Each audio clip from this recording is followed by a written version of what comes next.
ପରେ ଶ୍ରୀମନ୍ଦିରକୁ ପ୍ରବେଶ କରିବେ ଏବଂ ମହାପ୍ରଭୁଙ୍କର ଦର୍ଶନ ପ୍ରାପ୍ତ କରିବେ। ଦର୍ଶନ କରି ସାରିଛି ସମସ୍ତ ଭକ୍ତ ବର୍ତ୍ତମାନ ଶ୍ରୀଜୀଉମାନଙ୍କର ଦର୍ଶନ ପ୍ରାପ୍ତ କରିବେ।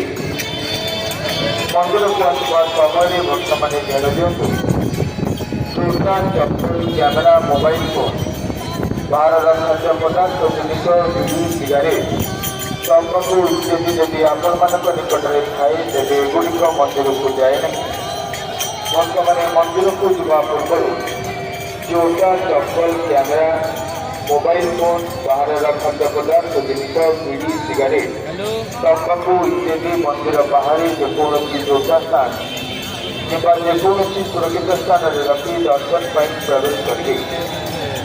ଛୋଟ ପିଲାମାନଙ୍କୁ ନିଜ କୋଳକୁ ନେବେ ଏବଂ ବୟସ୍କ ବ୍ୟକ୍ତିମାନଙ୍କର ହାତ ଧରି ରଖିବେ।